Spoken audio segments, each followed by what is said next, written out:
Okay, so for this episode of Shield Hero, I definitely have to say, I did not think Full was gonna get another upgrade. Dude already got an upgrade from last episode. Now we have an ultra upgrade, I guess. Him going into beast mode, like true beast white tiger, facing against what is essentially the Snake Lion.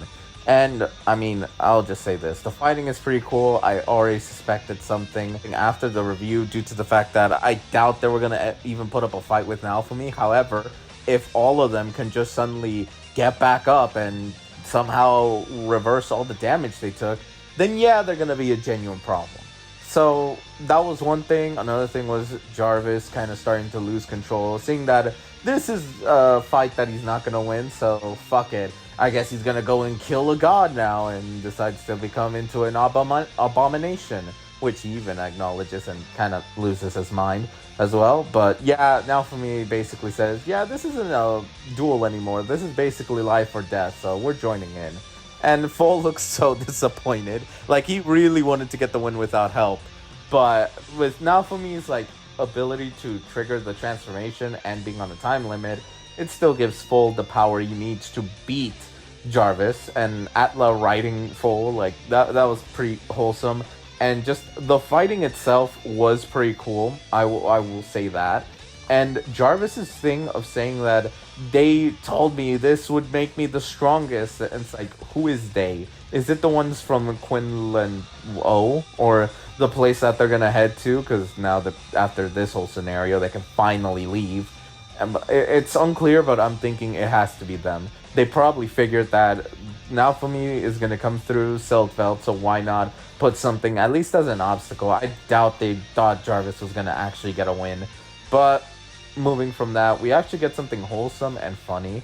So Full is now an adult, which basically means he is like Momonosuke from One Piece in terms of having his like childhood essentially erased because now he is an adult, or like Lloyd from Ninjago, Lego Ninjago, by the way.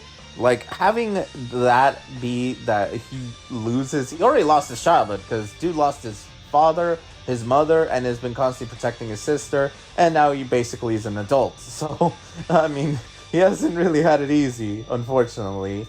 But yeah, he goes into that category that, I mean, he may look like an adult, but he's still sort of mentally a kid, which, I mean, kind of sucks, my dude. But they have this interesting thing. Like, now for me, literally acts like the older brother for sure. And there's a moment where they're like at the original place that Full had to sell to help with Atlas thing. And they're there, and Atla, Raphtalia, I think, and Sadena are going to change, and he literally just grabs him and drags him out. Like, I don't know why I laughed at that. It's still kind of funny. Atla trying to impress now for me is honestly not a surprise.